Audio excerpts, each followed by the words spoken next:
Assalamualaikum warahmatullahi wabarakatuh. Halo Creative People, saya Emilia Basar. Apa kabar? Kita ketemu lagi untuk episode tentang bagaimana menyusun strategi komunikasi yang sistematis, komprehensif, dan juga terukur. Untuk apa sih kita menyusun satu strategi komunikasi yang demikian?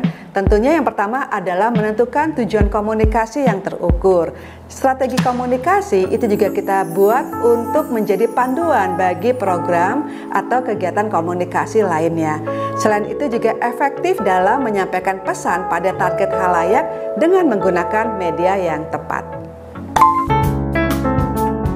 Bagaimana proses menyusun satu strategi komunikasi? Yang pertama, tentu harus melakukan riset untuk mengumpulkan data dari berbagai sumber, baik internal maupun eksternal.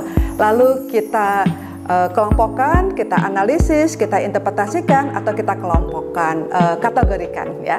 Setelah itu masuk kepada proses yang kedua, yaitu melakukan situasi analisis atau juga bisa disebut dengan environmental scanning. Nah, proses ketiga adalah dengan melakukan pemetaan isu dan stakeholders berdasarkan dari hasil analisis situasi. Proses selanjutnya adalah menyusun perencanaan program komunikasi yang strategis yang dimulai dari SMART objektif, kemudian kita menyusun key message, termasuk juga kita menentukan kemudian target audience yang lebih spesifik, yang utama, yang kedua, dan ketiga gitu ya.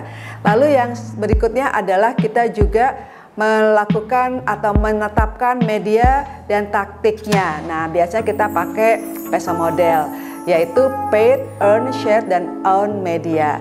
Selanjutnya adalah measurement-nya. Apakah measurement itu bisa kita rancang lebih dulu dalam perencanaan? Bisa ya, sebagai panduan.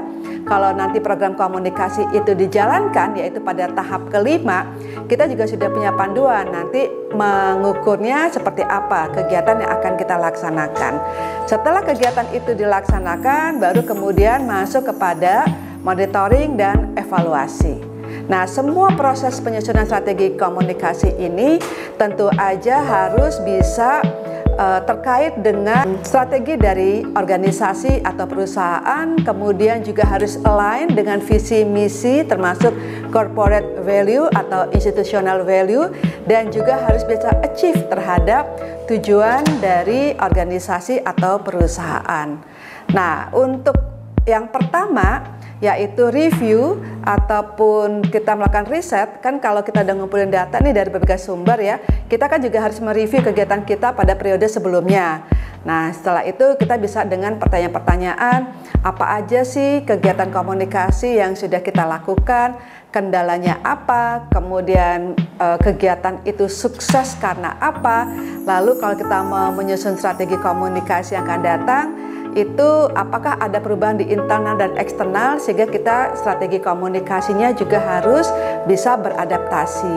Nah, kemudian yang masih tahap pertama ya, di riset, ngumpulin datanya dari mana aja sih? Tadi sudah sempat saya sampaikan ya, kalau dari internal bisa dari hasil FGD, pertemuan rutin dengan karyawan misalnya, termasuk juga gathering, family gathering, dan juga termasuk annual report, monthly report, media monitoring, lalu juga social listening yang dilakukan in-house oleh lembaga atau perusahaan.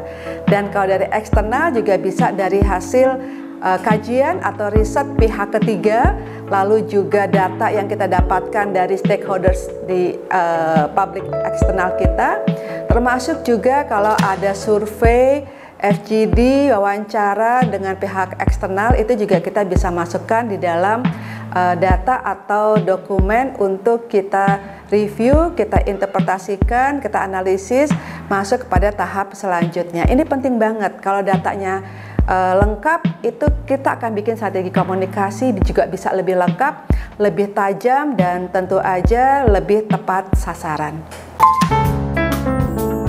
Creative People, untuk itu ketika kita menyusun strategi komunikasi tentu harus melibatkan berbagai unit kerja atau bahkan mungkin publik eksternal untuk bisa memberikan kontribusi atau kita juga bisa mendapatkan masukan dari mereka.